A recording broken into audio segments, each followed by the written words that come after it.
So winning that contest there, that means they could have gotten to the zone earlier if they had have had the quick rotation. But Thermal obviously being one of those zones that you sometimes like to play a little bit more slowly, craft up and then move in. They kind of don't have that choice because they had to slow down just to take that early fight. Crazy here, and it's the black market that we were talking about. Pulverix are going to be able to utilize that while also holding down to this building, and with the rampart too.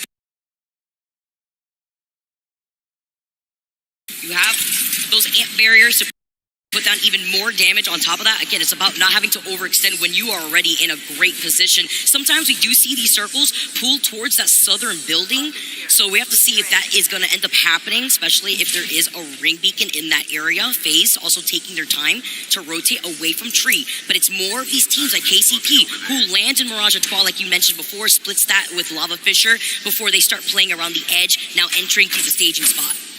Yeah, just looking around at FaZe there, they kind of posted up in Tree. If I can see correctly, I don't think they got the beacon over at staging, so they might be a little lost, honestly.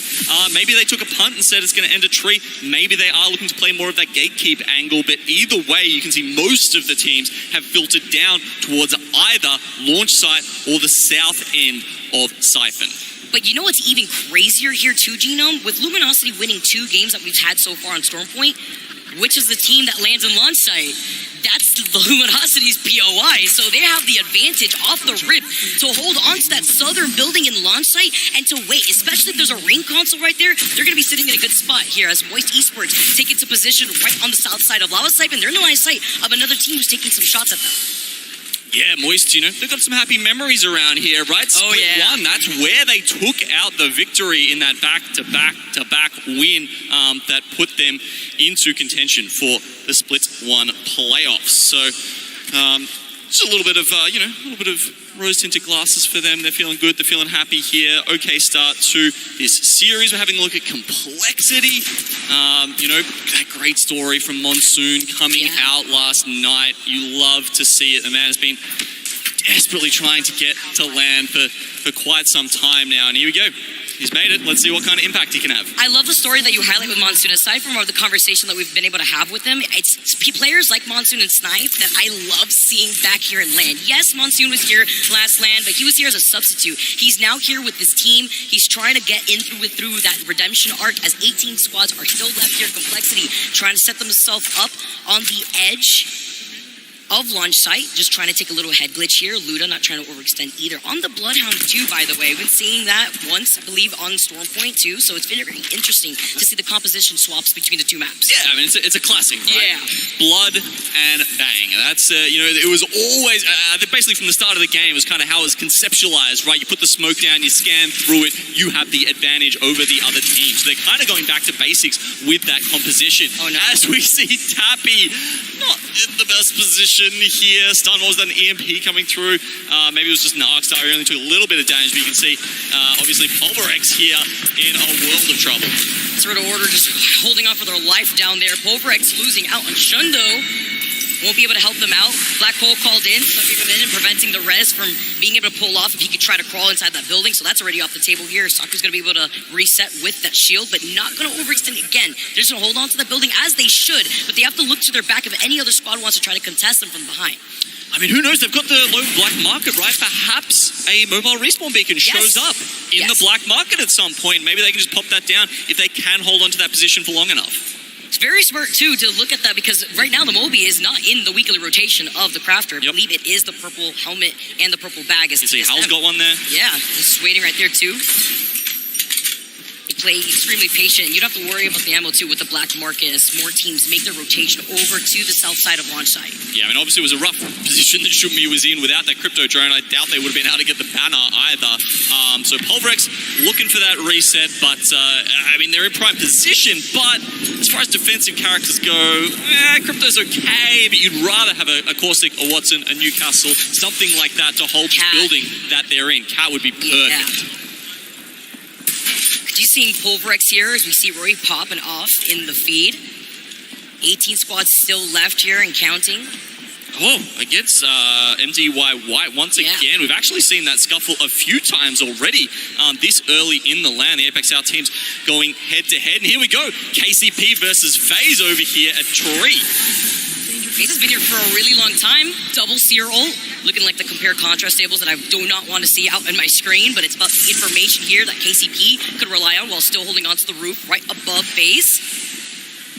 Taking their sweet time, though. They use their utility, and it's just about the information that they could gather before they decide on an entry point here if they do want to take this fight, because they are by the edge, well, information on where that next circle is going to be going. Yeah, it's funny, isn't it?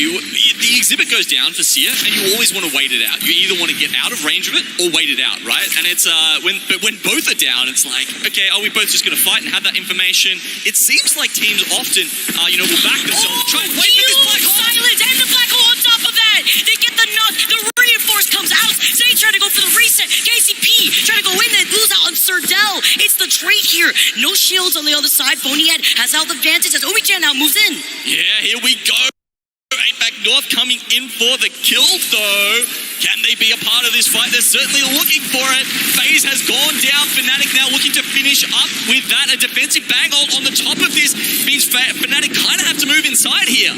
Zayn just backing away. What can they do? That timing on the third party was absolutely insane from Fnatic. Amazing call right there from them to move in. They have not been able to call out Zayn, though, who's forced to walk away. Yeah, Zayn's gone for the rat play, absolutely. Other teams were looking for that. E6 coming down from Thermal Station. We're kind of thinking about it. We had Vex there as well. The Amir Pigeons, the Vultures, I guess, just maybe having a look for some scraps. Love how you call it pigeons. I just think about the new Bloodhound bird. It's like pigeon just moving in. That's just KCP right there, just trying to pick up the scraps if they can. Just back it away as they see the Valkyrie Skyward Dive take some skies and get the damage that they were looking for, with the charge rifle. I mean, I swear, this gun single-handedly put Valk's pick rate about 40% down, because that happens so often. If you've got just a couple there, they will take that Valk out of the sky every time. Man, it hurts even more when it ends up being the Nemesis and you're within that range and you have the 3-time scope, which isn't the replicator right now. Gun makes you cry right now, too. Is Fnatic just looking to take some more information of the teams in the area here before they also make their call to rotate from the south side here for this next circle. Interesting, kind of. I put FaZe on blast a little bit, right? But every now and then you do see the shift back where the circle does go back towards tree, and this happens, right? The teams pretty much always read it as the launch site zone. Okay, it is. They're correct this time. As we can see, just with that next shift, we're getting the information. But, I mean, it's hard to read. You can see it ping-ponging from one side to the other here. That's a pretty classic World's Edge zone right there. Nice stage with the image with the Prowler. Going to be able to take the last one alive from KCP. Zayn not going to be able to get anywhere there. And even if Zayn were to take the high ground, we already know that there's two teams taking the real estate inside both buildings, so he would have been inevitably sandwiched. Okay, so Fnatic, they take that spot, but now they have to make a move. If we're looking who's in God spot right now, Vicky, it is actually Moist and TSM. Moist posted up in that building out the front of launch site, and TSM in the main building to the north of launch. So those guys are going to be pretty happy with this. E6 kind of a bit on the lower ground, but then with Fnatic here, we are trying to see how they're going to make their way into the south side. They've got a zone or two to work that out, but they may have to go through some of their compatriots down there. I'm just trying to see. I don't think they managed to get that res off just yet, so perhaps no Moby's dropped. Also thinking here, you talked about the positioning over by tree. That ring console right there, allowing the teams that could get the scan to be able to maybe take a 50-50 rotational approach, of course, like we saw TSM waiting in that building in by launch site, so that way, just in case if it continues does to pull north to south of Lava Siphon, they still have some time as Fnatic, again, taking some more information to see the Seer ult, the exhibit being called in for that fight. No, that's a fantastic point. I mean, yeah, the ring console is in the zone right now, but that's what Crypto brings you. That's his value as a legend. So, Fnatic, they play it slow, just getting all the info before they make that next decision. Furia, they're kind of by themselves in the north here over at Lava Siphon. No one else really within throwing distance. Well, I say that, they've got a fuse. That guy has a little bit of help throwing his nades.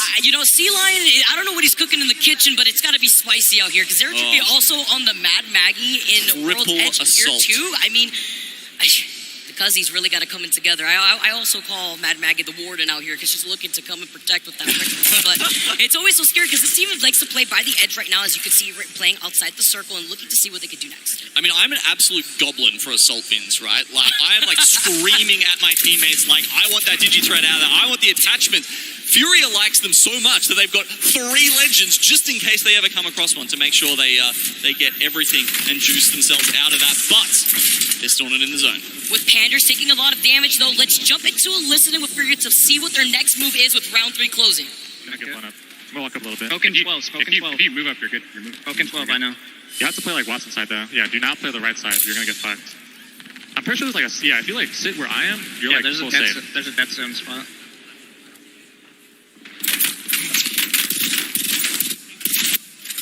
Hey, just range. Out to you. We're big. Oh, we're in again. We're in again. I'm hitting from 12. We might have to. We're gonna third party whatever happens over here. Yeah, balloon down. Is this playable up here? No, you're gonna get shot. I think. You could try it, but I can smoke you. I'm good. I need to smoke. On roof. Someone's on roof. I just saw someone on roof for sure. Okay, well, team might try to place. If they do, I'm gonna ult them. I think we balloon down and ult on the balloon and cover all this area. Yeah, I can. Give me a syringe. Just farm. Another one? If a team starts trying to take this rock from us, you need to bang ult them. Yeah, I will. They got Smoked smoked. it. I might get farmed in the back though. I have Bangle out. I don't see them. You have digis or no? No. I'm 4-5 right now. Yeah, I don't know what that smoke was.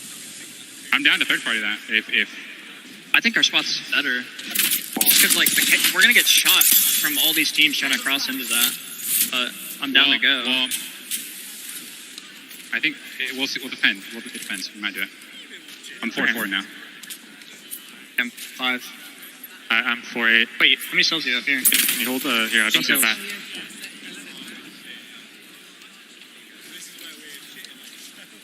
Any ult cells? No.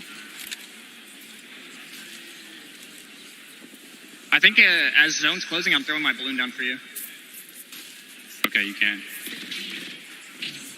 Yeah, it's not worth it, bro.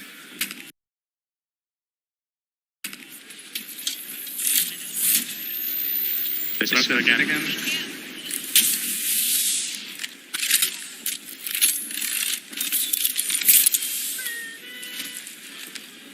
I might go look. I don't know. They're Valculting. That's one team team. Valculting. There's still 2 teams back there. Don't get distracted shooting them. They might. Yeah, I know. They might land. come. They're landing underneath. That's fine. You throw it back at them. I put the balloon down. I just threw my ball then. Just I'm good. I'm good. Yep. I'm really low. It's gone. Didn't hit shit. I hit someone for 7 with my ball. Right here. I'm smoking this truck right here for us. I'm cooking right here. Maybe peek a team underneath. Underneath, 3 kills. They're in here. Buffalo. I'm trying to see, but keep watching, guys. There, we're gonna shoot underneath. Keep watching that. Yeah, I'm watching right. Careful. 130 on Seer inside. I'm banning him low. I'm low. Stabilize, please. Stabilize. These guys have like. There's a guy on top. He's getting shot at. Is it more than one team? I'm gonna queue him. No smoke. No smoke. Careful. I got Seer scan. AIDS. I'm Seer scan as well, but I already threw my abilities. The Seer is low ground. The Bang is top. Okay. Yeah, I think she ran off and dropped. Yeah, she was getting shot at. Can we smoke here and kill the team? The team on the truck again? Like down here. No, I'm low again. Yeah, I don't know. I'm one bullet. You're fine. Someone. Oh, he's gonna kill me. Oh, fuck. Oh, wait. Trying to nade them. I hit him with my ult. You can smoke and rescue maybe. I don't have smoke. I cracked him. Stick him. I'm going. I cracked you. Yeah, stay alive. I have the bat. Oh, we're done here, I think. Yeah. Yeah, I mean, not much we can do. I don't know. What a tough situation to be in for Furor right there too.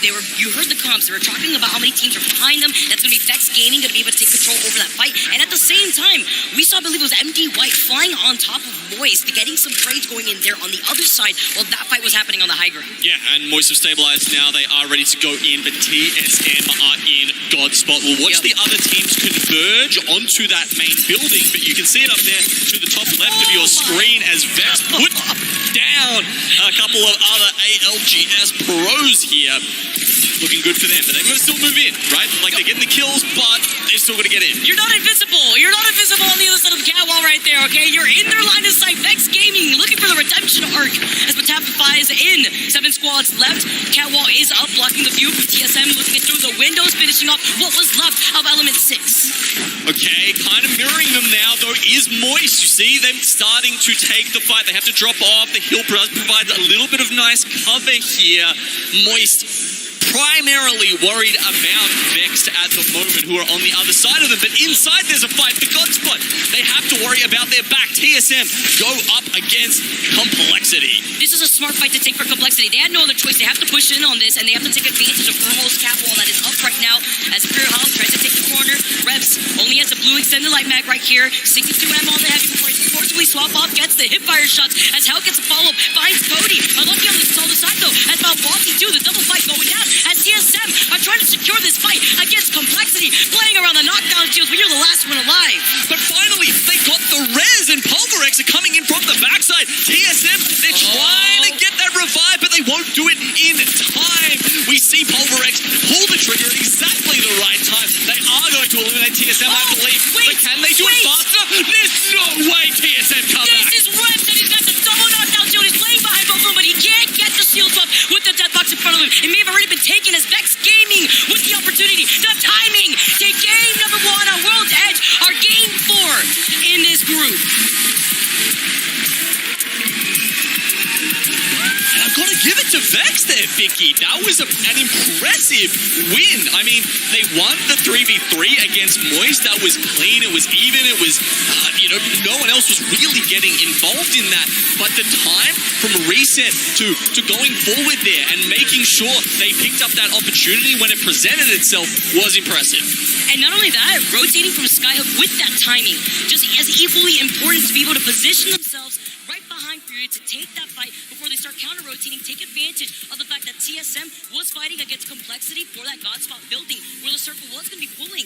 But it's the timing that is the key that we have to keep highlighting here for that game, because that's all it was here for Vex. Again, it's the redemption shot art that we're looking at Vex after the lackluster performance in the first land. They're looking to change the game here. Yeah, I mean, it was a better finish for them this split, I believe, in EMEA. Yeah. And now coming off the back of that, they've, hopefully shaken off any kind of nerves, any kind of issues that were plaguing them in split 1 here, with a really good mix of both decision-making from the IGL, the timing, but also their team fighting ability. They needed the whole hit and caboodle there to take out that game. The dub with the 9 kills right on top of it here.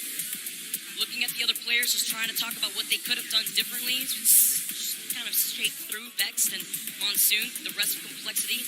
And we're looking to try to take that clean fight. I also mentioned it too, when the play was going on, Genome, the timing before the res could come off was stopped short by Vex and them pushing into that building while that fight was going on, which that fight between Complexity and TSM rather longer than they would have liked. Even if the death boxes were there to go in for the shield swaps, Vex were able to present themselves to add in that extra pressure, even with the gravity lift for the horizon being right there, posing, being really happy. It's another day at work here for the Vex squad as we take a look at the fans in the arena.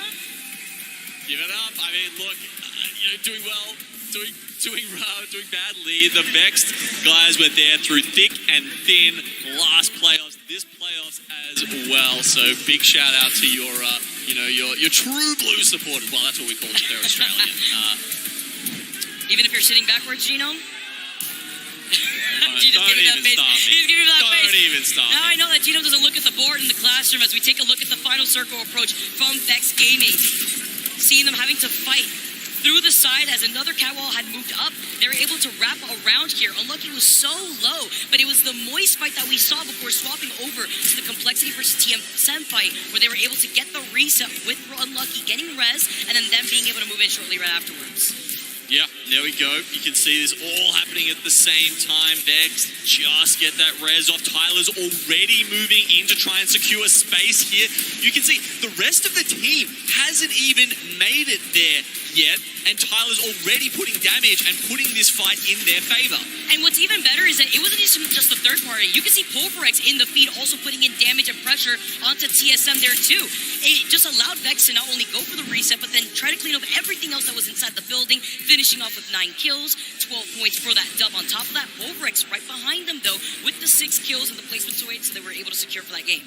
Yeah, I mean, look, shout out to them for picking up the second, waiting it out, and getting that res off eventually, right? I mean, it'd be interesting to see that game from sort of their perspective and thinking about the other teams around them. Did the teams know were there enough seers in the area to scan that there was only 2 people in that building? Because, honestly, I would have expected someone to send them had they realized that only 2 legends alive, as we talked about, not particularly defensive legends. Yeah. Should have been an easy cleanup for someone. Are people scared? Are people playing, a little too passive here at the start of this LAN?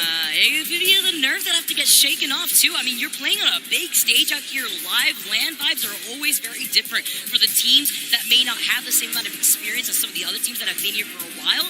As we take a look at the series results in general for the second cage here, struggling a little bit though on this side on World's Edge was KCP. You saw them finish off in the later part of the leaderboard. The overall leaderboards now with Fnatic taking the spot on top of LG Chivas with 48 points. Closer there at the top. Riddle Order falling off a little bit. But yeah, after our first game on World's Edge, still plenty of people picking up a half-decent amount of points, I guess. I think something also, important to touch on, Vicky, is that, of course, we're in the group stage here, so it's not like it's a series of 6 and then, someone loses or wins here. It's cumulative points across when you're playing all these other groups. And at that point, you just need to make sure you're putting enough in the bank to try and make it to that winner's bracket, because, of course, that's where the top 20 teams are going after the group stage. And you have some room to breathe, too. Yes. So they can have some extra time to practice, too, if they have that opportunity, which is extremely important. Fnatic, too, I believe came out of that, even though they were in that top placement, they secured like 8 kills in general, too. So it's still being able to have that complexity mindset of just trying to find your fights, even if you don't get that position, because now they've secured that first place spot overall. Yeah, well, a couple of teams definitely pulling ahead of the pack, but it's not that far, right? And that's what we like to see at LAN, when all the regions come together and you don't have as many, standouts, I guess you would say. I feel like the skill level of a LAN lobby is a little bit tighter usually than we see in our regions throughout the split. That's why I love LAN out here, and that's why I also love being able to go through another game of World's Edge. That's going to come to you guys on the other side of this break. You don't want to miss it.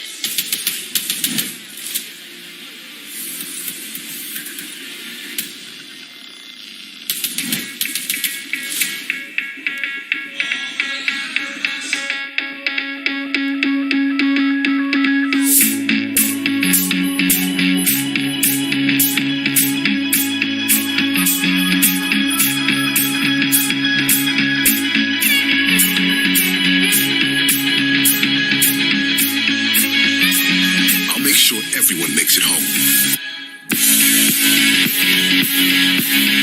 We're a team. We look out for each other. I won't let you down. Let's go.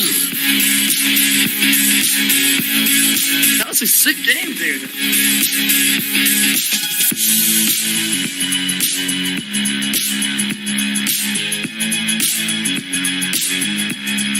No one gets left behind.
Monster Energy, the official energy drink of the Apex Legends Global Series.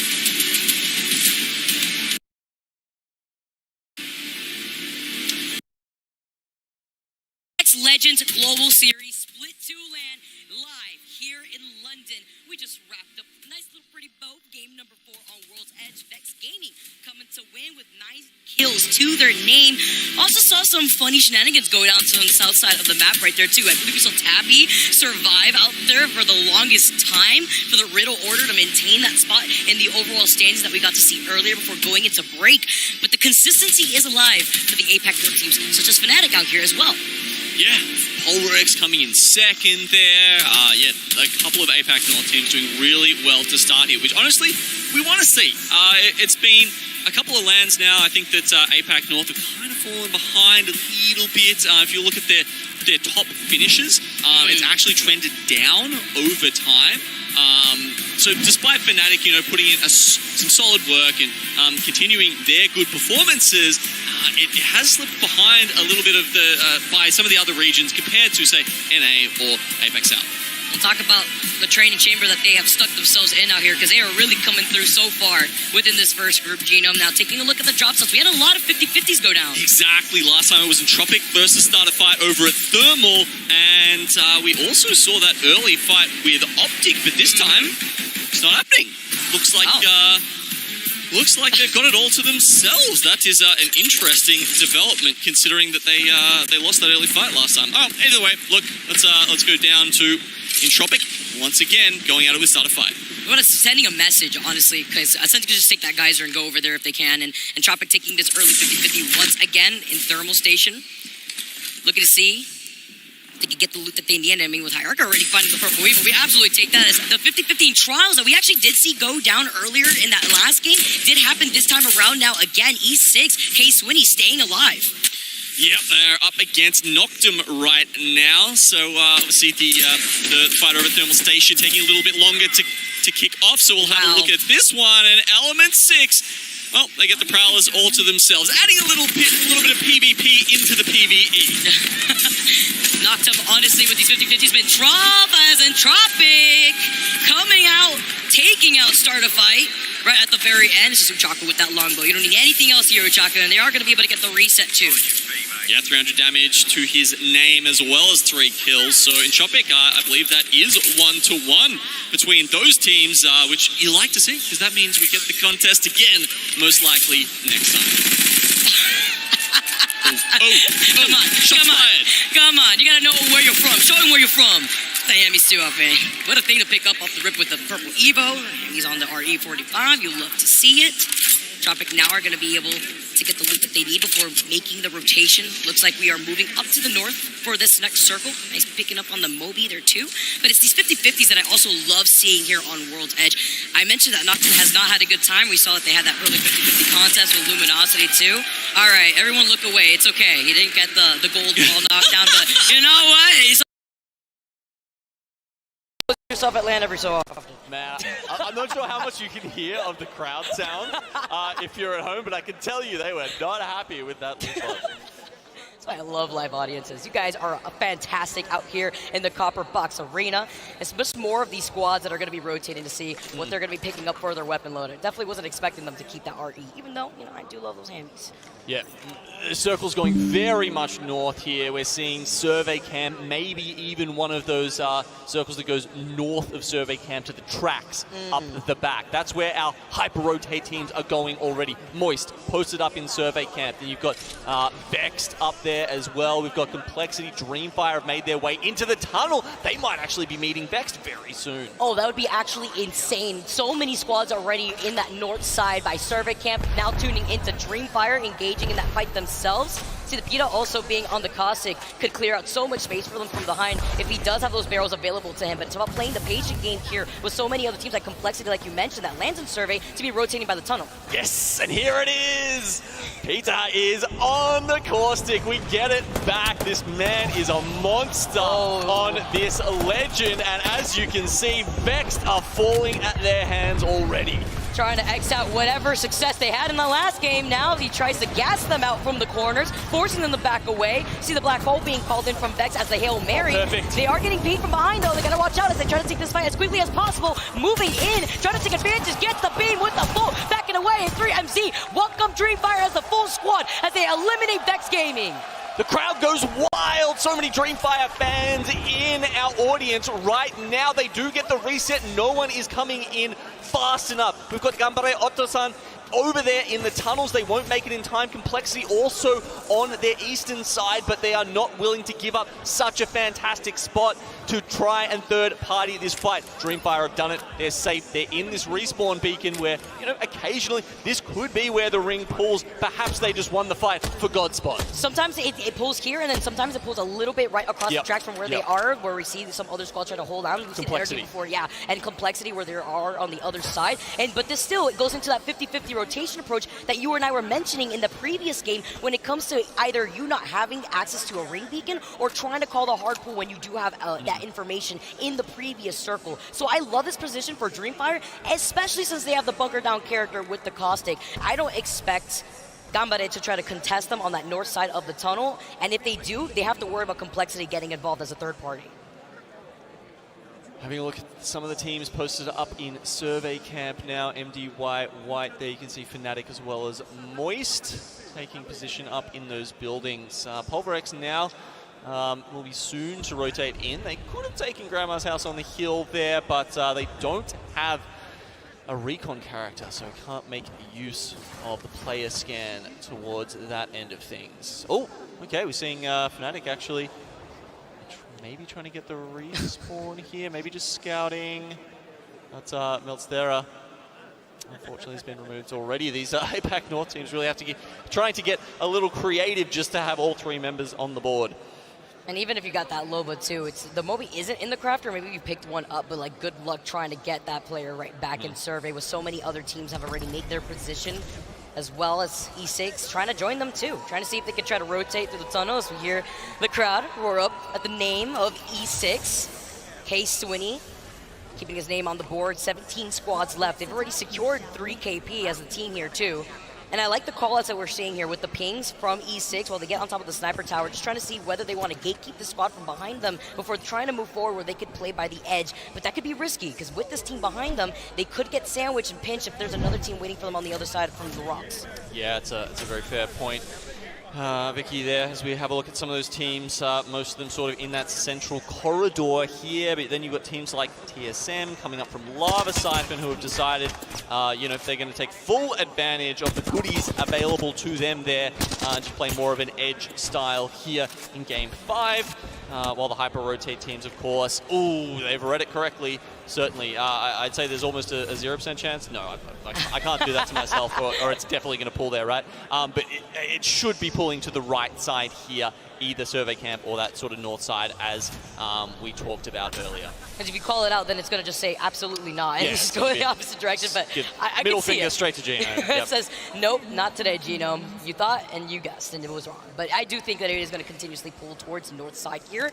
Thinking, though, as E6 does take their time for the squad behind them, yes, they were maybe thinking about rotating on the other side where the two squads were sharing that tunnel area, but there is also that slight high ground that these squads could try to take control of and try to put in more pressure onto the squads like KCP and E6 that are going to be rotating from the slight low ground of the east side of Skyhook. Yes, look, you know, Pioneers just doing a little bit of crafting over here. They've got sort of no better option, really. All the good spots are being taken at this point, so it's going to be a fight for them later on. But I really think we're going to see this probably a more northern circle, and that's when that train track, it becomes this dividing line, Vicky.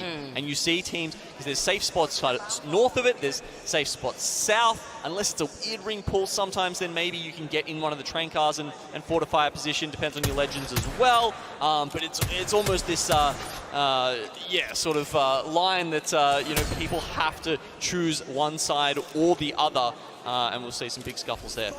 Yeah, you got like that backside that could lead you into survey, but then you're leaving yourself open. Even though you're coming in from the high ground, you got those bins over to your side for some extra little cover. You're still leaving yourself open to the squads that have clear shot of you while they're inside of the building. The safety of the building's in survey, so it could be a tricky rotation depending on where those circles is going to be pulling for that next one. It's KCP also looking to see if they can clear the rotation zone for the next one. Yeah, so TSM really making their way around. They started over at Climatizer, just doing some crafting. Now they've come all the way down to Epicenter, just really just searching around for someone to be on the receiving end of their wrath here. Pioneers, oh, they're actually getting sent here. I think it's by E6 as they try and pull up an evac tower, also going out. They had all the time to go into the crafter, and now they're trying to engage in this fight, having to be careful, missing out on some of these important PK shots. Trying to jump down is going to be Nasky as he tries to reset. The rest of KCP, though, other than Serdell, looking very scary. Yes, he's alive, he's healthy, but Zayn, unfortunately, could not go for the reset. Trying to get away, Nasky had to back away because he lost on his shield. He was literally one. He couldn't give that support over to Zayn when he was on the other side of the building. Dell getting rejected there by the piercing spikes on the top of the building. Has to find another way around. Gravity Lift comes back off cooldown and gives E6 the high ground. Nasky now in desperate measures tries to get away. Will throw down the Rolling Thunder, but it's not enough. K-Swinny and co take the fight. There was barely even a trade of shots from KCP there. Those PK shots being missed was crucial, especially in these close quarter fights inside of a building like this. But E6 going to be happy to walk away with this. Crowd getting excited. 16 squads left as KCP meets themselves back in the lobby currently. See the Loba Black Market out in the distance as we actually see a fight happening on the other side of Epi. You were talking about the rotation approach from TSM there as Optic Gaming also taking their time to rotate. Yeah, going up against Ascend here. All right, we're going to jump into a listening with Optic Gaming after they lost out on Nox. There's a lot of heavy ammo here, Sunny. Any bats? Yeah. Yeah. Alright, let's go. Let's go, boys. Fucking go, boys. That's all game. 6 points already. Yes, sir. I don't know. Yeah, he's speaking over on me. Understood. Look.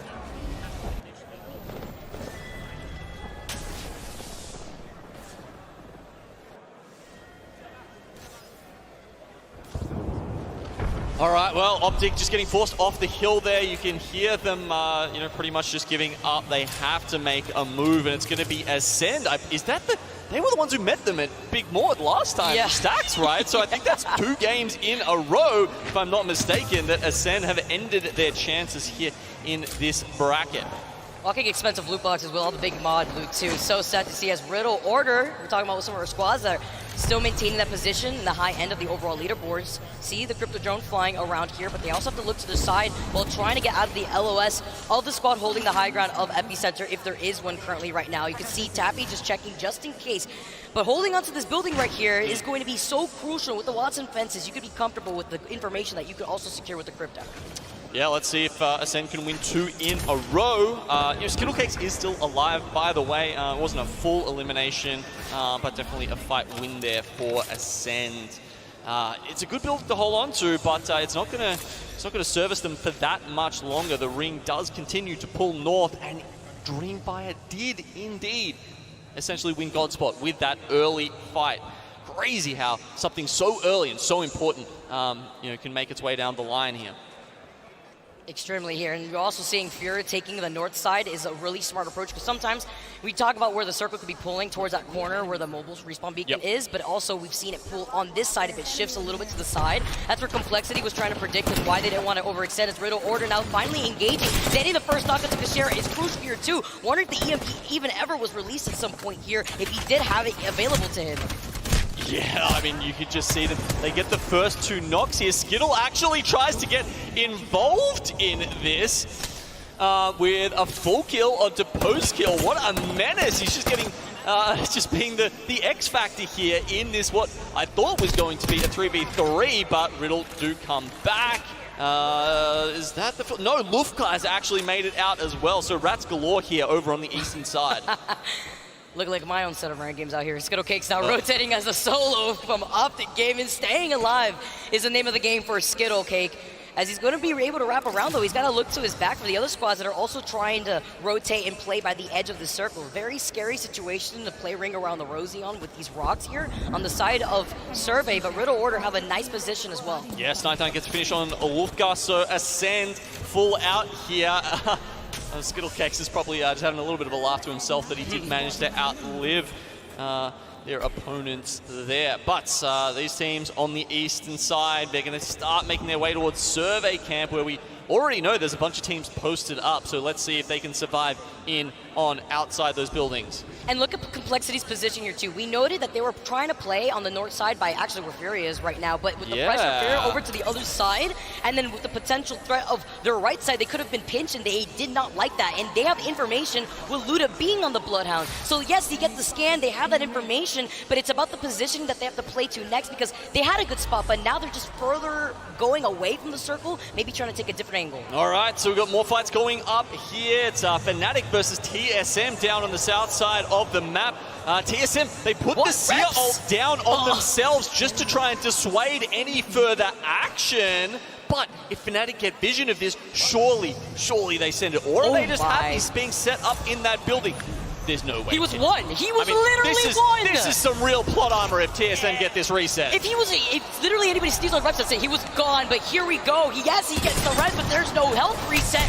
Reps trying to get the knock. He gets knocked on Tyrocker, Thorfinn on the other side as they take care of TSM. But Reps was cooking it. That was really scary. He was the last one alive for a while. Almost being able to clutch it isn't enough here as we finally see the fight between Furia and Complexity as they take the high ground. Yeah, Complexity not happy with their fantastic spot in the zone getting taken out as Entropic do get cleaned up eventually by E6, who have swung all the way down to the south side there. Complexity, no! After starting off in such a good spot, they get challenged there by Furia, and they come out on top. This means Furia and Dreamfire here are probably the two teams we're really looking forward to at the end of this game. The beginning of that fight looked like Complexity had the health advantage with the trade, but also behind them was some extra pressure with another squad now rolling in for the opportunity as Furia still is able to back away and then get a hard reset with their own health. It's Riddle Order now on the high ground here, overlooking what's going on in Survey Camp while still having Furia in their line of sight too. 3x Nemesis from this spot, fantastic. You want a mid-range poke gun from this exact position. You can do so much damage with it. That said, only a couple of clips left in it, so needs to make them count. Tuz Tappy. Oh, charge rifle. Hitting that sweet. Nice 69, a snipe down on the other side, chasing right behind Yukio. He's trying to run for his life right now. Gets back to the phase, trying to go on the other side. Catwall for Catwall, too, going up here as FaZe now moves in for the fight. Zero Tricky, find Yukio finally. Phony is like, why did you eat my triple take shot there? Unfortunate there as FaZe, the movement doesn't quite work out for them, but the rotation does. They've made it in safely. Roy from the power position is going to put down one here. Dreamfire, like you called out, Genome still on the other side. You see the tick damage coming in with the Thermite. You see the aggressive ping too. They're getting inside, but Rory is reaping all the benefits. He gets the next knock onto his Watson. Snipe down, literally one right now does get the bat off. Furia, Dreamfire recognizing that they need to shift to the right a little bit. Once again, claim Godspot. FaZe now still alive as Riddle Order falls right afterwards. 8 squads here. Dreamfire still holding on to an amazing spot. Fnatic, by the way, still up on the other side. Yuka's still alive and healthy. MDY White as well as Gambare Otosan. As FaZe now trying to take out to the high ground. Maybe if Snipedown could get into the angle to see where all the other squads are in the left side of the area. Okay, so we've got so many teams on the south side here with 8 alive. There's about 6 down there, a couple on the other side. But it's Dreamfire who have this all to themselves. And I cannot tell you how good this final position is for them. The zone ends just on the other side, the south side of the tracks here. That means they have so much cover moving into this. They're going to be free firing on everyone unless we see a crazy push towards them. I'm loving their position here. And they knew the importance of holding this spot here too. Not only did they get it within that first circle, getting that information, they rotated from countdown to hold this spot. They fought for it here too. They were able to bunker down with the caustic, and that's super important in clearing up that space. And not only that, they've done it in the right amount of time. You can see they have the Rolling Thunder up there. They're probably going to have their caustic ult as well. You know, maybe some ultic cells in those boxes that they just cleared out from Furia. That means they're going to have every tool at their disposal when this final fight comes down. They have the information that FaZe is on the rock side here too. You can see the circle closing in. Look at this chaos as all the squads are getting funneled outside of the building of Survey Camp. Frex gets the knock with the Arc Star. Who else is going to be served on the silver platter for Phony yet to finish? MDY White is a squad to get eliminated. A squad landing right behind them. It is a Christmas season out here with more presents being delivered. Yep, rotation in there from E36 below. It's one of those situations only one team from Survey Camp should come out alive. Who's it going to be? Fnatic? Moist? It's got to be one of those. We see Pulverex on the left side. They're coming out from the tunnel. They finally had to make their move, but the Horizon Gravity Lift here will challenge FaZe. Will it be enough to put them down? They're going to go down to the zone! Not the zone in the corner, and now the reset is going to try to come in. K-Swinny playing off the high ground. No Seer attack can cancel that this time around, but it does stun them for a bit with that silence. E6 now moving in, definitely with the zipline here too. Moist get taken out as Saku tries to capitalize. Another solid game from Moist, but once again, they can't finish it out. Pulverex, while all that was happening, Dreamfire just put their hands around the throat of the other team, take out one there from Pulverex and make it even harder for anyone else to challenge them here. And Dreamfire knew Pulverex was there from the very beginning. That was also another team that predicted where the circle was going to be moving, but slightly late, so forced to wait inside of the train track tunnel here. Dreamfire taking the shots with the R301. Rory cleaning up so many of these teams as Pulverex get taken out. 3v3, the bang ult goes down, lobs that as far as he possibly can. 3MZ, they've set this up the whole game. Can Dreamfire finish it off? K-Swinny take it to the skies with the gravity lift here. He's literally won, but Dreamfire with the nemesis. 3MZ0 coming through. These final two squads fighting for the life, but Dreamfire has the advantage. They have the nuts, they have the position, and they're about to have game number 5. Dreamfire wins.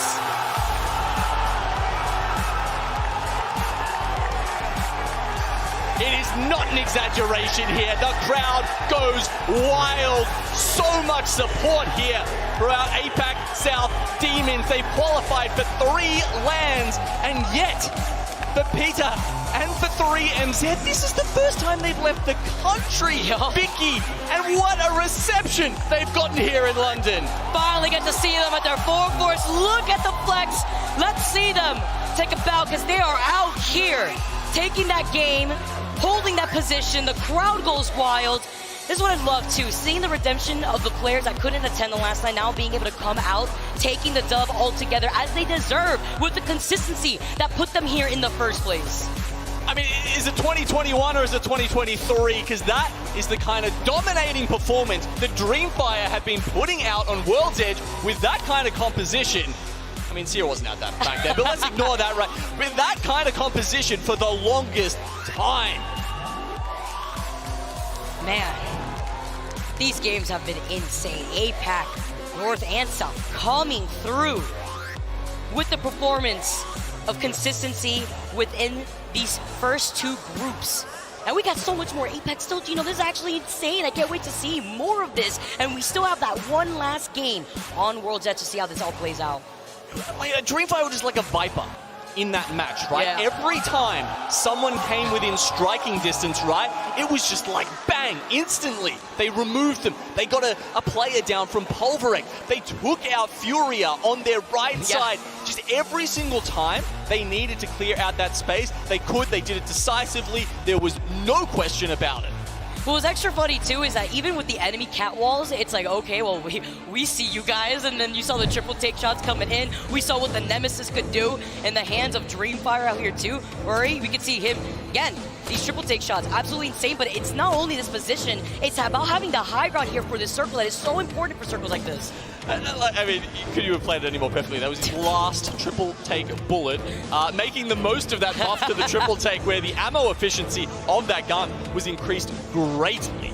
So Dreamfire, as you can see here, it was not too hard of a finish for them, honestly. As we said, they put things in motion so far in advance by hitting Pulverex early, by being ready, having those ultimates. You can see them pushing E36. They want to reset right now. They want to chill, but they can't because there's a bang ult on top of their heads. And to fight for this position is also incredibly crucial because then you have to think about the loot that they were left over while holding onto that spot the whole time without having a Loba available to them. It's about fighting for that loot without having to starve themselves here while they finish off what was left of this team. Dreamfire, Rory, Even though he gets knocked, the rest of his team was up, alive, and healthy, and they were able to take game number 5 as we get to see the stats, the breakdown. Rory, we saw him in the feed. That's why he didn't have any more ammo for that triple take. He used up all that energy because he was putting down so much damage. 2.2k. The rest of his squad, 3MC, Pizza, they were able to contest that, get the follow-ups, and also shows the importance of having that bunker down character to prevent teams like Pulverix from trying to force themselves on your spot. 11 kills. Big shout out to Element 6 as well. They made their way all around the map, right? Remember, I believe they were the ones who were starting out with that that contest, right? Up at Trial, so they take out Noctum first. There's a couple in the bag, work their way down through Skyhook, keep going south, kind of like TSM did, except a little more successfully this game, and then make it all the way to second place, where unfortunately Dreamfire was just a little bit too well set up. Looking at the second page here too, a lot of our more consistent squads that we were talking about, Philip and Curson, we were highlighting them in the previous game now. Looking at the second page, it's a complete different story. CKCP and 17 started fighting 19th Vex, winners of a previous game now. Losing out on 18th. Complexity up there, even though they held that position, even though they land between Survey Camp and Epicenter, were unable to hold that northern spot. It looks like they were getting bullied by Furia at some points there too, when Furia took control over the train tracks. A lot of shifting from these teams that are rotating on the outside of Epi to claim that high ground, slight high ground to north side position that leads you over there. As we see the energy, man. It's so difficult. Like, look at this. Finally being able to see them in person, it's always so fun to enjoy the energy that these lands provide. As we see the series results right now, Fnatic still staying on top of 55 points. And those guys are so happy to finally be here. And yeah, Fnatic pretty happy with their performance right now as well. LG had a phenomenal Storm point, but they have to keep that up if they want to keep this and get it in the bag, really make sure they're moving on to that winners bracket. That said, I need to go back and do the maths. I believe it was somewhere around 100 points that you kind of want, generally speaking, to get into that winners bracket. So, you know, with a 50-point performance here, you know, and a game still to go for LG Shivers, that does mean they are, you know, perhaps about halfway, even though they've only played 1/3 of the matches. Yeah, that pop-off moment here too. And even though I do look pretty tall here next to Genome, don't let that deceive you, okay? You don't have to imitate how short I actually am, Genome. I do hear that Blaze has a special guest, though, so we're going to toss it over to Blaze to see who he's got right next to him. Thank you so much, Vicky. I have Ambush here from Team Liquid, one of your favorite content creators. As you know her story, coming all the way from Sweden to LA, and now back to London. Ambush, how are you doing? Oh, I'm great. I'm happy to be here. It's so far, so good. The matches have been exciting. Now, we got a chance to see a few teams win. Who are you rooting for this weekend? Who do you want to see have some success today? I am rooting for Alliance and the Pioneers. 100% Pioneers. Pioneers have been popping off. You got a chance to see them playing those earlier matches. How did you feel about that? That was amazing, though. The fact that they kind of had a comeback after having the first game, that they got their kills, and then we had the unfortunate crash, and then they came back, though, with like a 5 kill when we got, that was amazing. They are so consistent up there on the stage. Now, we are in Copper Box Arena here in London, and, you know, the crowd has been electric. The matches have been great. What's been your favorite thing about London so far?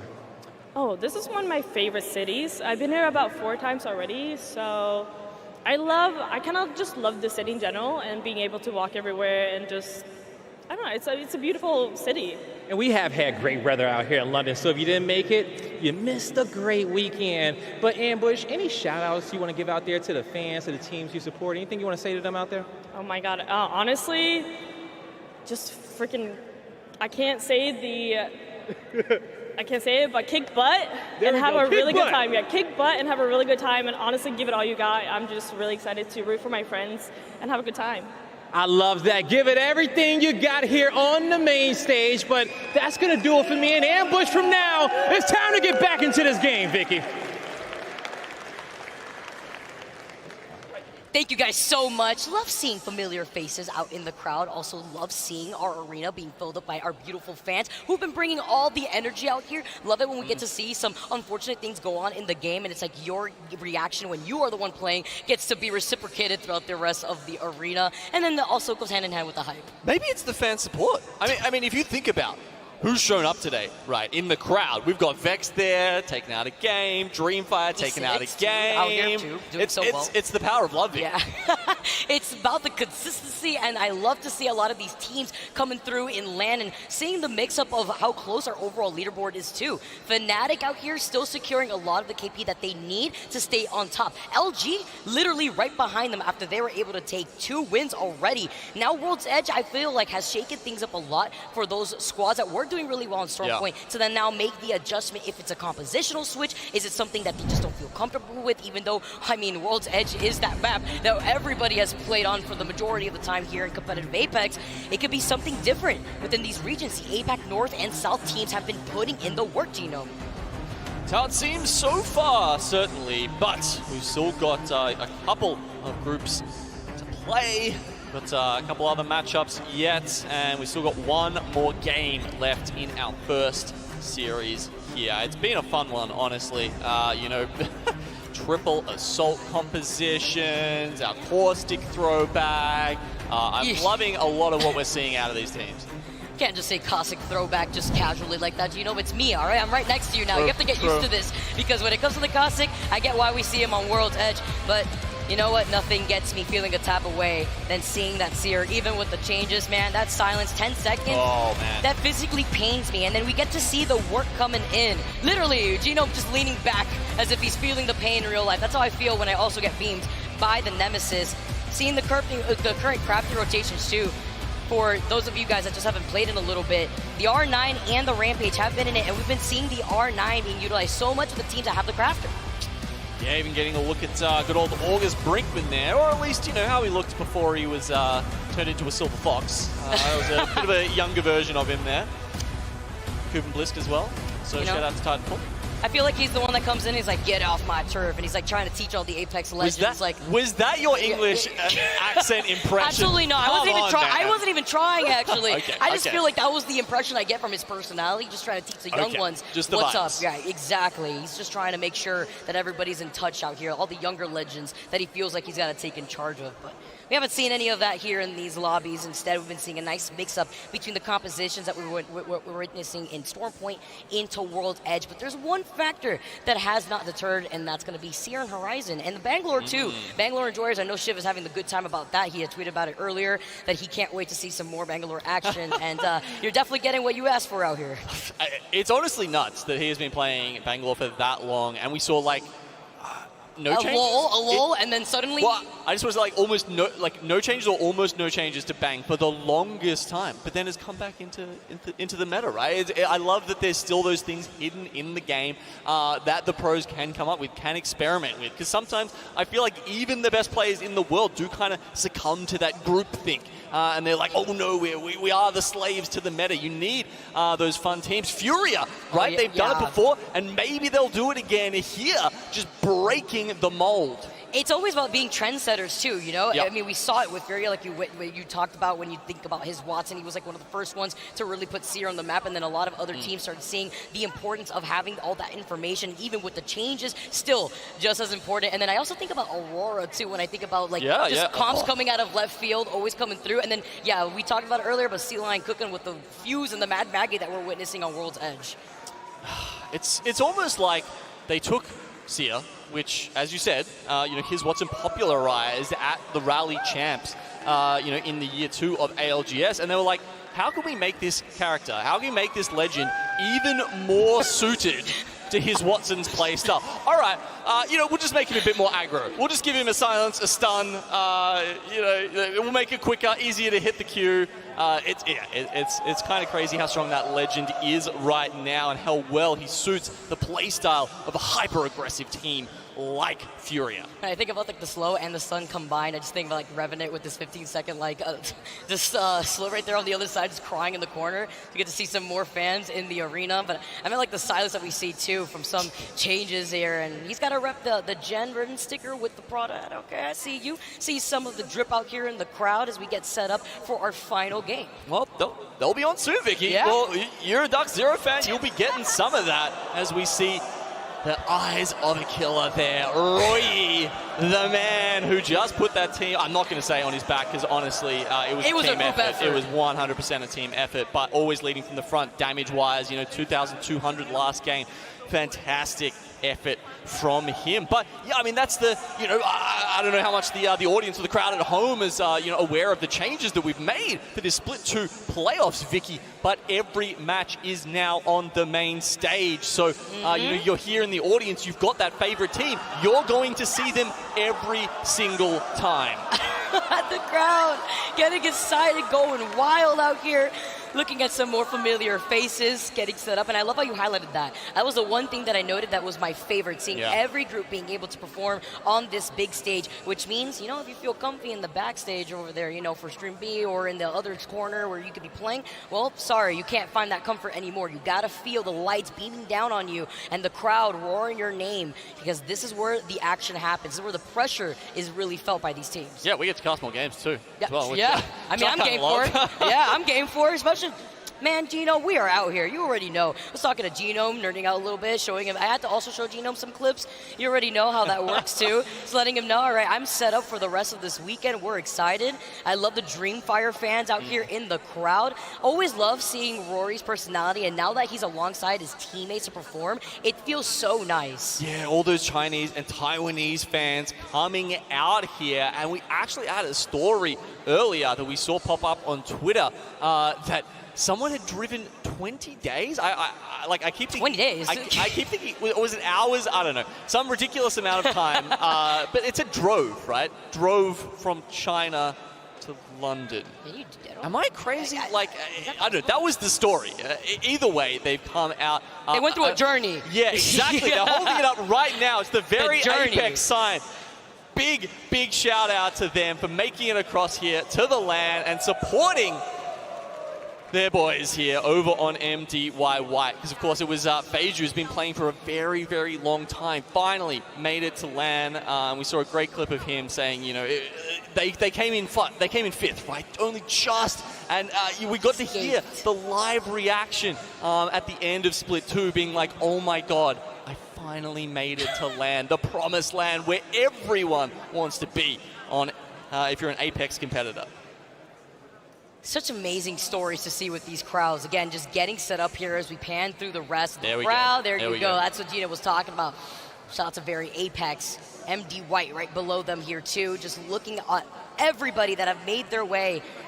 There's a Toad down there too. It's also seeing some very interesting sides, but I'm all for it. Show me some more things out here. I saw some cosplayers as well make their way into the arena. Saw a really nice Watson cosplay sitting down too. Love being able to interact with these fans and these players while they get set up for the next game.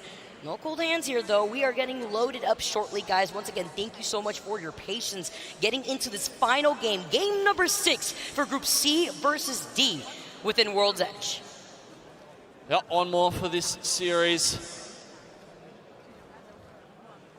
Did see the leaderboards before to see where some of these teams were shaping up. It's definitely not been a blowout by anyone, that is for sure. Teams trading back and forth. LG with the 2 wins is solid, but as we say, has been a little bit of a fall off for them on World's Edge. So who knows, maybe there's a comeback in it for them as we shortly, hopefully, getting into Game 6. More lovely fans there in the crowd. Shout out to Japan. Shout out to Entropic. Oh, we saw that send down there too. It is like mosh pit. I mean, so. if they really want to go out here, the wall of death is not going to be. Hang of it? Absolutely. I mean, did you see what happened in the classroom segment? Come on, Rain Day was tired of it. That's had true. to get the docs up on the desk, Thinking about the wall of death, but this time it's not the catalyst. And also wondering, Gino, going into this final game, are we still going to see these 50-50s? What are these teams that haven't been finding the results here going to have?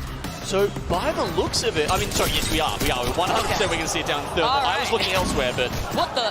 Punch, knuckle cluster, come on, using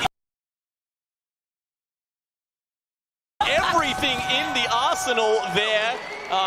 And, yeah, look, Entropic will defeat, start a fight very, very quickly there. That said, up on the north side of the map, E36, they've actually gone for the western side of Skyhook, so they didn't land directly in Trials. Not sure, maybe they messed up their flight pathing, and that's why they didn't want to take that, very early 50-50 against Nocturne this time. Because it's kind of weird not to do that after winning the previous one, Yeah, right? and also a little scary, too, because then you already know that Vex is on the other side, so you're putting yourself in a sandwich position if you don't have a get-out-of-jail card here, too. So a little scary. And also something, nice picking up on the purple here from Slayers, and that means that there is that extra blue Evo that they can work with for K-Swinny. But I was going to highlight, seeing these 50-50s, you usually see the fuse coming out because that knuckle cluster could help out so much in these early fights if you don't have a weapon like we saw previously with Entropic. Yeah, it's always a fun contest. That one down at Thermal. Do you take high ground? Do you take the bins, the guaranteed weapons, wherever you can get them? It's a little bit tough. As you can see, E36, I think that was Matafe actually, just taking a few shots. And there we go. We get a look at the ring, very much on Lava Siphon there. Don't believe it will pull to Harvester. I'd say that's North Lava Siphon. Probably about 90% I'm given the probabilities of that one. And you can see that TSM, not only with the best loot in the game, get the best circle in the game for them. They get the ring console, they get the survey beacon. What more could you want?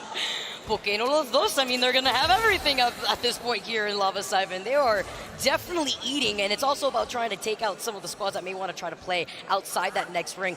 Pretty sure they already have that information as we see some of the squads rotate away from Skyhook, trying to get the counter-rotate from Vex in case they are taking their sweet time and looting more of these buildings on the east side of Skyhook. But looking at all the other squads and looking at where they're positioned currently for this next circle, I'm looking at Complexity, who's going to have to start making the rotation from Survey Camp. They could try to circle keep through Monuments, since these squads have already rotated out of there. Thinking about MD White, who's with the quick rotate already. Now they can try to contest and beat Vex to that area, so that way they can fight these squads that want to rotate from the east side into that next circle, instead of rotating around through Harvester, where they could get circle kept from a low ground if there happens to be a squad that wants to hold that area.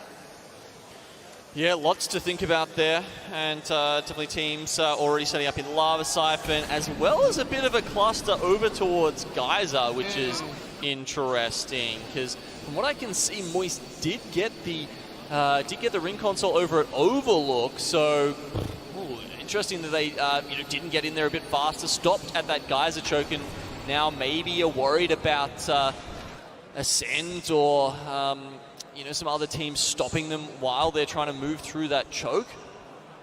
Also Fnatic there too, trying to maintain that position that they have in the overall standings. I mean, if they could clean up these two squads, it would be a really good position for them, especially if they have access to a black market. As we take a look at Entropic, a little staggering out here with the frames, but it's okay. They're playing off that low ground, trying to see if they can get the res. Doesn't look doable here as the other side now. Trying to play off of that lip by the fence line. It's going to be KCP taking that fight after rotating through staging from their POI of Lava Fisher and Mirage Etoile. Yeah, it feels like this has really caught them off guard, right? KCP have pretty much eliminated them at this point. They get up the top, but I think it's only a matter of time. Once Zane can pop that gravity lift again, I would say it's kind of done for them. Wait a minute. The height, though? Ooh, the banks will helping them out. At least try to go for reset here. KCP playing off the low ground. Looking like they're in the Matrix, honestly. The way that they're trying to navigate through this. Nasky literally won on the other side, but it's about preventing Entropic from resetting. Thorfinn is trying to run for his life, but how does he get there if he doesn't have access to the balloon? His only route, which was right in front of KCP, now has been cut off. And Hayako, with the suppressed fire on the 30-30, has been able to find those shots. I mean, Nasky almost went down twice. A couple of questionable Charles here from KCP. Red. I guess they're hoping... Okay, so Thorfinn's dropped here, and now just Piaka up the top looking out for him. A little bit of trouble for those teams. I would have expected that to go KCP's way a little bit further. I think, honestly, just full send it at that point, right? The ring's coming in. Honestly, even if you lose someone, you've got a respawn beacon nearby that you can make work. But yeah, with Element 6 also being eliminated, we've got most teams situated within Lava Siphon now, with just a few, as we mentioned, out in Geyser, and then a couple other teams rotating in, like Vex. We've got Furia, as well as Noctum still hanging around in Skyhook. All right, guys, just so you guys know, I know it's been staggering a little bit, but this is not affecting the players right now. It's what we're currently seeing. We're getting it sorted, but the game is still going on currently right now. Genome and I do have the information of the map just to let you guys know what's happening here. A lot of the squads have already made their way to Lava Siphon, like you mentioned earlier, Genome, and there is still those 3 squads that are congested together by Geyser. Nobody wanting to take more of that aggressive approaches. We now move back in. It's Entropic. I believe right before we moved out, I believe we did see E6 struggle on trying to come back, so they are out of this lobby. E6 and Certified, the first squad we saw earlier, 2 teams that are out of this final lobby. Somehow Entropic get themselves out of that sticky situation, very much still in the zone.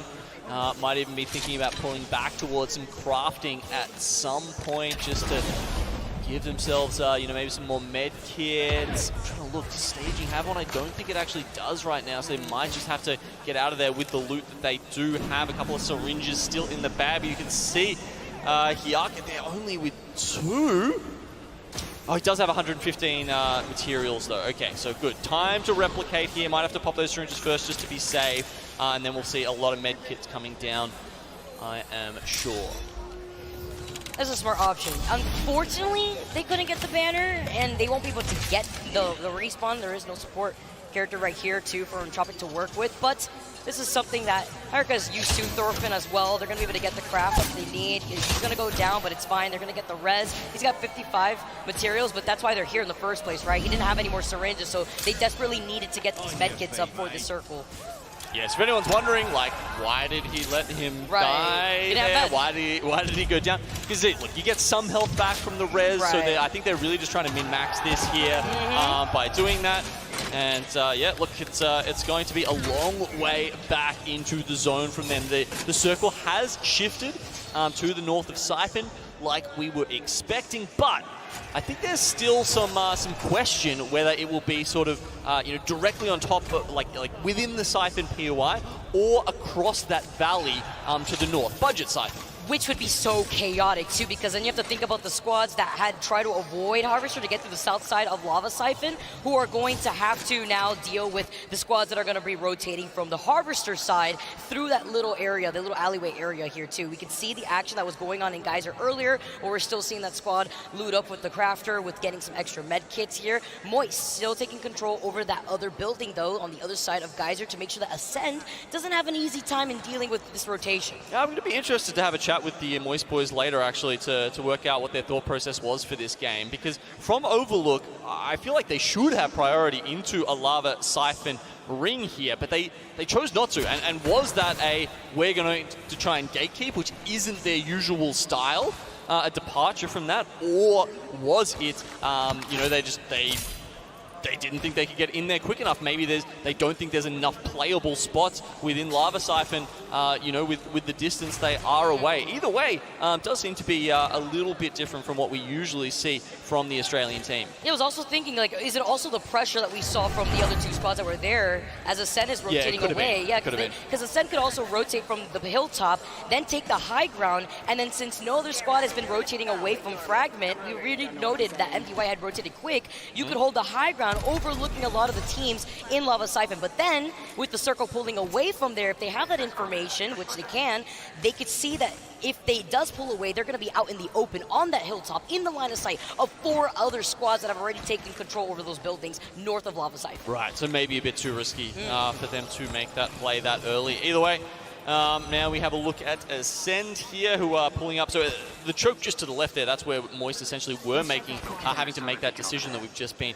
discussing, and that will make them the most northern team in the game right now, with the 18 squads left alive. It's been a pretty chill one, actually, to start off here, Vicky. Most squads kind of just finding a home, but of course, you know what that means. It's going to be bedlam. It's going to be chaos at the end of this one. And that's my middle name when it comes to seeing a lot of the action. It's my favorite part of Apex Legends here, as long as I'm not the one on the receiving end, of course. And Ascend holding on to this hilltop, I like this, but again, it's about the information. If you know that the circle is going to continuously pull away, is this the risky spot that you want to hold with other teams that do like to play the edge to fight you for that next circle once it rotates out, which is actually something that knocked them. If you saw that side by side, they were holding that choke point on the other side of where you currently see Ascend, over to the left side too. So Let's see how the Ascend plays this, maybe expecting a squad to try to slow rotate on the other side if they want to try to gatekeep, but it's about holding this high ground that it looks like is their game plan, because then they can also rotate from the left side, take a little bit of circle damage if they want to try to overextend through that entry point.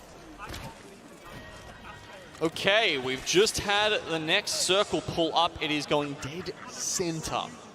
And as a result of that, I believe it's going to be finished somewhere under that crane that you see to the north of Lava Siphon. Of course, that means at the moment, Gambare Otosan, they are in prime position. That said, I mean, it's not the easiest spot to hold. It's not like you've got some real fortifications there. So we'll have to see if they can stave off all comers from all sides, honestly, because there are going to be people posted up all around them at the moment.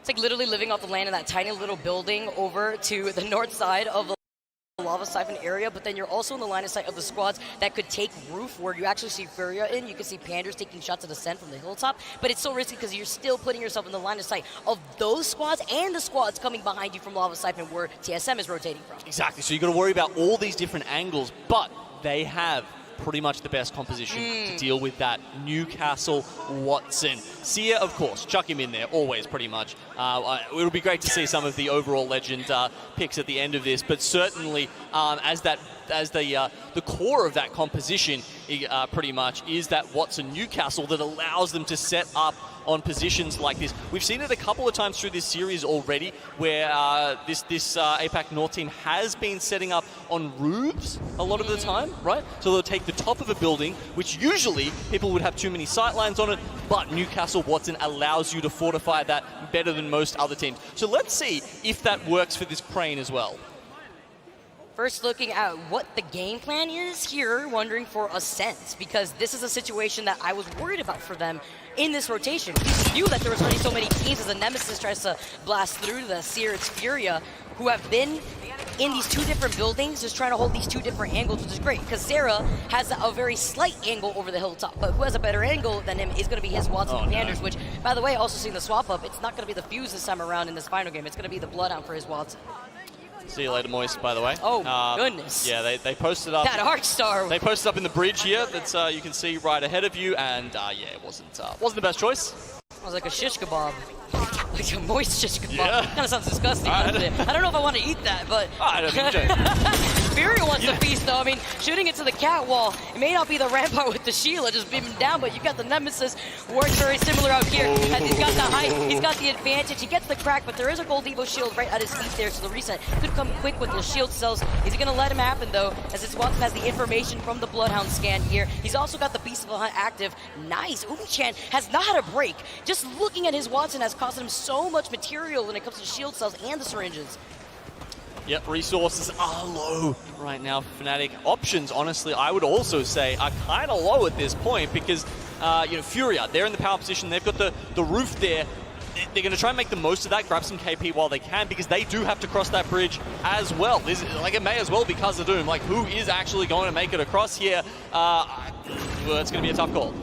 As they were able to look at Fnatic here. Oh, looking at the side by side. Okay, I got a little hint at Nicewig actually getting really excited. Also talking about Fnatic, which is important. By the way, talk about making up your own cover here with these amp barriers. MDY White also have the Lobo Black Market over on the other side, so that way they can get extra loot, because they've been holding on to this spot for a bit on the low ground, because if they were playing on the high ground, well, what's happened in the Roto Order would happen to them, because there is that squad on the height that will know exactly where they are, and there's another squad by the tunnel area too from Lava Cycle. Not in a great spot here, Yukio. It was all middle order at the start of this series, honestly, but it feels like, even though, look, they're still in third spot, so they go out with 47 points. I think they'll be happy with the series overall, but it might be a little bit of a sinking feeling that, they started so well and then really struggled to finish it off. That said, Furia, they've only got 22 points, so they are looking to just max that out here in this last game, and you can see them ping it. Here's the people. We want to go in and grab the KP right now. Vexed will be one of their victims. Thank you for that, but the Horizon Gravity Ult is going to at least try to block that doorway, forcing his Watson to go on the other side of the doorway.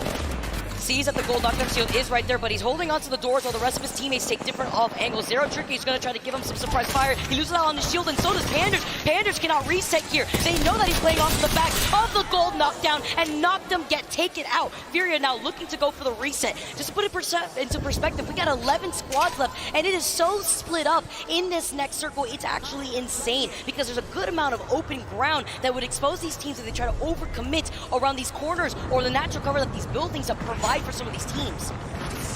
Furia, they've stormed into that circle and they need to do it again here. Goodness. Have a look at this. You got so many teams getting posted up here. Watson fences everywhere. That's a lot of space that Gambare Otosan have built out for themselves here. But the circle isn't actually pulling to the crane here. Throw out all that stuff I said earlier. It's going a little bit more south to that. It'll be one of those ones that finishes just to the north of the command building, and that means teams like LG below that could have a good finish to this. We've got Lobas everywhere, by the way, compounding issues in this final circle and phase. Fury get eliminated in the feed, as you can see right there, rotating away from the entry point where you would see from Harvester was getting called out by KCP, but now KCP is stuck on the other side. Optic Gaming, by the way, actually flying up all the way over here when they have the opportunity, are looking to get the reset. Let's not forget that they rotate away from Big Mod, just trying to go in for that reset as the Newcastle says, get down, Mr. President, hangs on with his ult from the high ground, but you just gave that over to Optic Gaming to work with once that stun goes away. Does manage to get the reset. All right, this is prime position here. Need to be watching these teams and working out how they can take, maintain control of this space here. LG on one side, outside a little bit more exposed than FaZe on the inside. They will have the slow walk out at the end. Another couple of teams in here. MD White going to go down, and then most of the other teams just have to kind of make it in from the north. It looks like KCP are going to make a late push for it up there, but you've also got Pulverex in a really solid position with Rampart by the looks of it, sort of in the middle. Yeah, that Pulverex was the team that was holding onto the tunnel from the other side of the Cypher. That's why MD White was forced to hang out on the low ground for the longest time until eventually Pulverex cleaned them up. So now Pulverex was able to move up, get that KP. LG on the other side is going to be able to put some beamage down on the team inside too, as F-Chan gets the knock onto Nasky. KCP desperately having to play from around the circle, taking some of that damage, and now into the line of sight of Complexity and Pulverex. Yep, see you later. We see Complexity trying to make their way up this hill. Hopefully we don't get Pulverex turning their attention to them too quickly, or Sheila could start doing some serious damage here, but they have to pull out against Gambare Otosan. He could have clipped him right there. No, the big head's coming in from Complexity. Having to be careful as Drop gets taken out as well. Complexity fighting for the life. It's Monsoon, the last one alive. He's beaming with the R9. He's got to reload. He's got the knockdown shield playing off of it. They're literally one. It's extended away by Pulverex on the other side. The Sheila coming in as well as LG Chivas looking to take the opportunity to avoid TSM in their line of sight with FaZe right behind them. Okay, they try and isolate the fight here. TSM goes in, catwall down, black hole in. They're doing some good damage, but FaZe, they realize this is their time to clear out their side. They move out earlier than they needed to, and it's not a conservative play from the North American team. They want to put both of those other teams in the ground. Still with this performance right now, Fnatic not being here, this means that LG probably is now taking that #1 spot in the overall standings for this group. FaZe now shooting right through the Catalyst wall, having the Prowler in hand as LG do get taken out, but they get taken out in 5th. Let's see how this is going to affect the outcome of the overall standings as Snipedown looking for position but doesn't want to overextend. You got some extra loot here, maybe want to put down a black market if you're suffering, but at the same time, you don't want to just be stuck here while so many other teams are trying to rotate through. F-Chan with the Kraber shot onto Lufka. Yeah, that's going to be a nice little package weapon for him to use on the top side there. 4 left alive, and FaZe, they kind of let TSM live there. I'm surprised they didn't peek over and cause some real trouble for them, but that means they are still a factor in this last one. Pulverex, they swing around the corner. #1 in the group right now, but can they come out here? F-Chan is going crazy this game here. They take care of TSM, but they can't live long enough. They give the win to FaZe, taking the final game in this Group C versus D lobby. But did you see the amount of KP Etchan alone was able to secure for the rest of his team. Say hello to my little friend. He pulled up that Sheila real quick from the tunnel side of Lava Siphon and cleared out that entire or rather west side of the exit zone that would be forced into the line of sight that they were holding with the amp barriers, with the Sheila, with the Kraber on top of it all, because they also had the fact that they had the black market available to them with Etchan being on that Loba. Yeah, 14 kills for Pulverex. I think might just net them first place in our first group matchup here. That was, of course, Groups C versus D. And that's the 6th game there. They're going to FaZe. It was a... I mean, look, they had the position, right? They played command. We got that south zone, south relative to where it was starting off. And yeah, they really played that well, especially their timing of taking out LG. That was critical. The fact that Pulverex got that KP, they got that placement over LG. We talked about LG real quick about how that spot alone could have put them in first place, but Pulverex doing that final game better probably put them up in first place by like 5 points. I wouldn't even be surprised. Again, that KP alone probably accrued enough points. It's not even just a placement. Yeah, it helps here too, but just with the KP, they would have elevated themselves to probably take that first place spot. Amazing looks with how close head-to-head it was for those top 5 squads before going into that final game, and with FaZe ending it with a little cherry on top for them. Yeah, it's nice to see, isn't it, when it's close like that? And wow, that's a fantastic way to start off this LAN tournament. I love it, and FaZe needed that too. I believe right before that game they were struggling a lot, and then after that win, they've secured themselves, I think, 16th place in the overall lobby for Group C versus D. We're gonna have to check after we see the score in general, but that was so exciting. I mean, really, that's our first group sets already? Like, are you kidding me? So much good Apex out here in LAN. That's why I love being able to see these players in person, feel that energy, see how they are affected by the crowd hype too, because you're under some of these heavy lights, but you know what? You got some more action. I'm going to throw it over to the desk. That's going to be it for Genome and I, and we still got some